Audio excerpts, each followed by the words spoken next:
अस्सलामुअलैकुम जी फ्रेंड्स, आज का जो हमारा टॉपिक है वो है गेस्टाल्ट साइकोलॉजी। ये हमारे पास फिफ्थ स्कूल ऑफ थॉट्स है। आज इंशाल्लाह हम इस पर बात करने की कोशिश करते हैं। पिछली वीडियोस में हमने डिस्कस कर लिया था कि स्कूल ऑफ थॉट्स में से फाइव स्कूल ऑफ थॉट्स हैं। पहला है स्ट्रक्चरलिज्म, सेकंड है फंक्शनलिज्म, थर्ड हमारे पास बिहेवियरिज्म और फोर्थ हमारे पास साइको एनालिसिस। ये चार जो स्कूल ऑफ थॉट्स ये हमने पिछली वीडियो में डिस्कस कर लिए थे। आज जो हमारा लास्ट है वो है गेस्टाल्ट साइकोलॉजी। इस पर बात करने की कोशिश करते हैं। ओके, तो आइए स्टार्ट करते हैं टॉपिक को कायदा तौर पर। बिस्मिल्लाहिर्रहमानिर्रहीम, सल्लल्लाहु अला मुहम्मद सल्लल्लाहु अलैहि व आलिहि वसल्लम। Gestalt psychology. Gestalt psychology is a school of thought that looks at the human mind and behavior as a whole. जो गेस्टाल्ट साइकोलॉजी है ये एक ऐसा स्कूल ऑफ थॉट है जो कि ह्यूमन माइंड और बिहेवियर दोनों चीज़ों को, ह्यूमन माइंड और बिहेवियर के इंसान का, अगर किसी शख्स की हम साइकी मालूम करना चाह रहे हैं, किसी जानदार की साइकी मालूम करना चाह रहे हैं, तो उस शख्स की, उस जानदार की, उस शय की बिहेवियर और एज वेल एज माइंड, अगर हम किसी शख्स इंसान की साइकी मालूम करना चाह रहे हैं तो इंसान का बिहेवियर और इंसान की ह्यूमन माइंड दोनों को आपस में मिक्स करके जो हमारे पे रिजल्ट निकलता है तो उसको हम कहते हैं कि हम इसको एज अ वूल देखते हैं। ओके, तो सेकंड देखिएगा कि gestalt psychology's goals was to study perception, learning, problem solving as a whole. कि गेस्टाल्ट साइकोलॉजी का जो मेन मकसद होता है, बुनियादी इसका जो मकसद है वो यही है कि अगर एक किसी जगह किसी शख्स की साइकी मालूम की जा रही है तो वहाँ उस शख्स की साइकी को अलग अलग पार्ट को ऑब्जर्व कर नहीं बल्कि एज अ वूल स्टडी किया जा रहा होता है।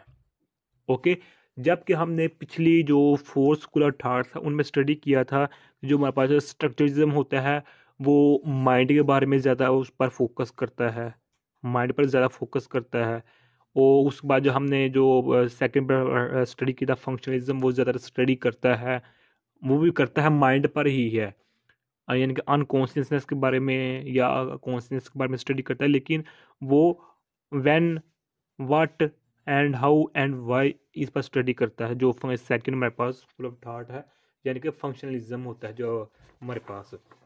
ओके, तो जो हमारे पास बिहेवियरिज्म होता है ये बिहेवियर के मुतालिक फोकस करता है, इसे बिहेवियर पर फोकस करता है। किसी अगर शख्स की साइकी मालूम करनी है तो वो ये जो थर्ड है स्कूल ऑफ थॉट ये बिहेवियर पर ज़्यादा फोकस करता है। इसके बाद हमारे पास जो फोर्थ है ये साइको एनालिसिस, ये भी हमारे पास कॉन्शियसनेस और अनकॉन्शियसनेस के मुतालिक स्टडी इसका होता है, स्टडी करती है साइको एनालिसिस जो फोर्थ स्कूल ऑफ थॉट है।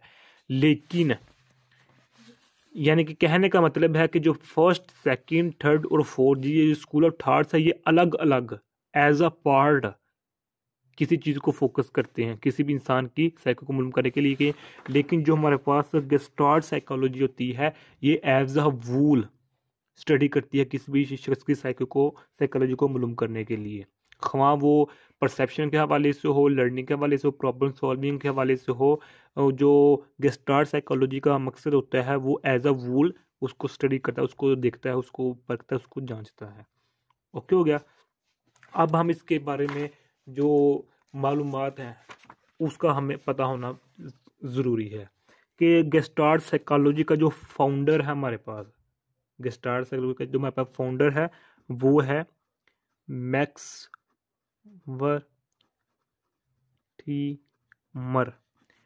मैक्स वर्थीमर ये हमारे पास इसका फाउंडर है गेस्टाल्ट साइकोलॉजी का। ओके, तो ये इसका फाउंडर है। तो इसने जब इसे गेस्टाल्ट साइकोलॉजी का कंसेप्ट दिया था तो इसके कंसेप्ट से इसने एक नई चीज़ दी थी। इधर कंसेप्ट से इसने जो कंसेप्ट पेश किया था गेस्टाल्ट साइकोलॉजी, उससे एक नया आइडिया पेश किया था इसने, जिसको इसका नाम दिया था फेनोमिना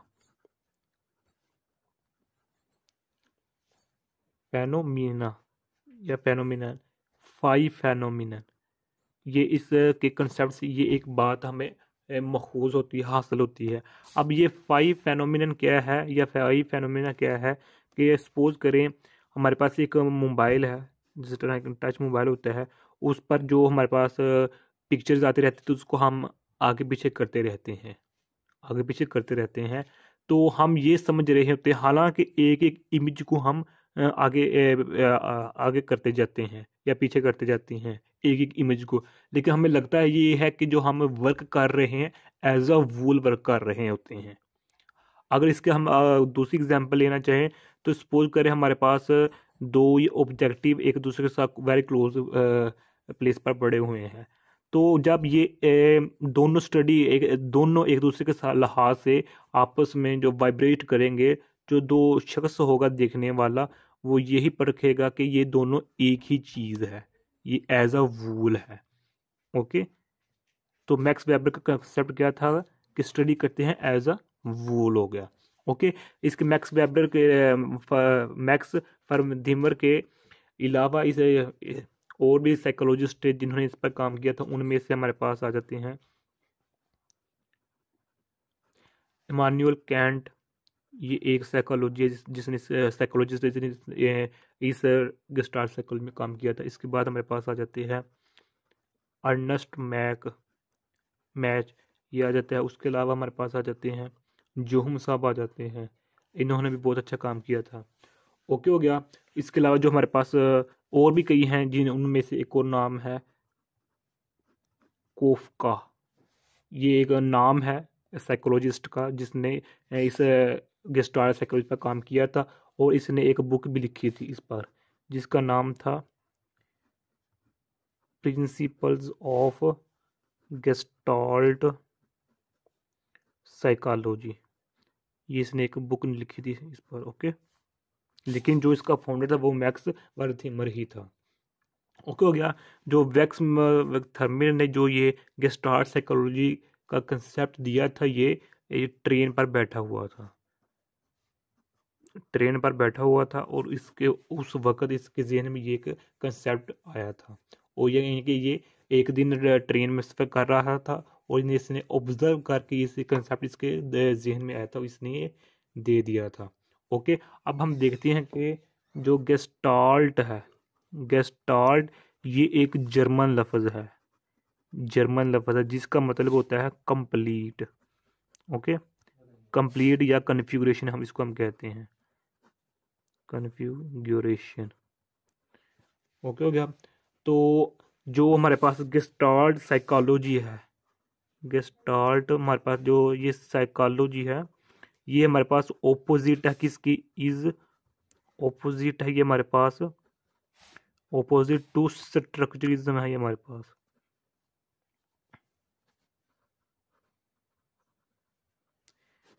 चूँकि हम जानते हैं कि जो हमारे पास फर्स्ट स्कूल ऑफ थॉट है ये स्ट्रक्चरलिज्म है, स्ट्रक्चरलिज्म में हम एक मेथड यूज़ करते हैं जिसको हम इंट्रोस्पेक्शन कहते हैं, इंट्रोस्पेक्शन कहते हैं या इसको हम इंट्रोस्पेक्टिव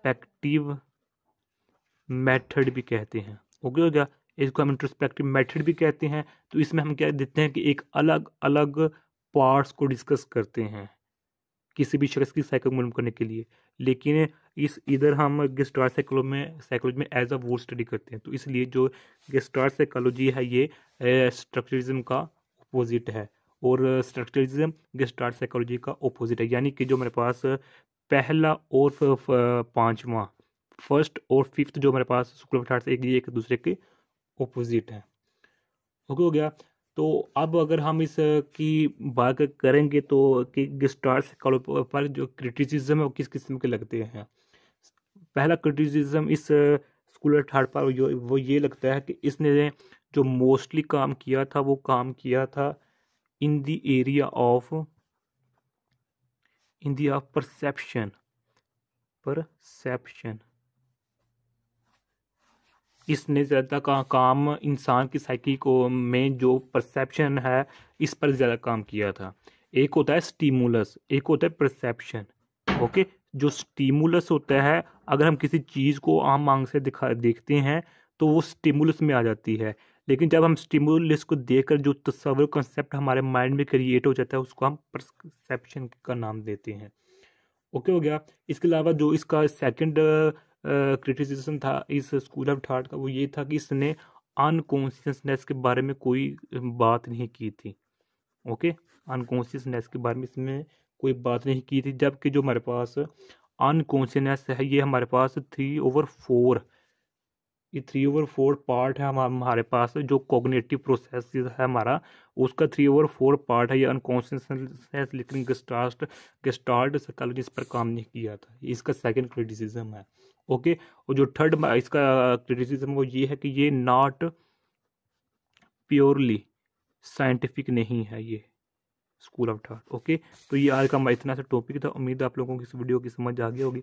अगर फिर भी कुछ क्वेश्चन पूछना चाहते हैं तो कमेंट की सूरत में पूछ सकते हैं।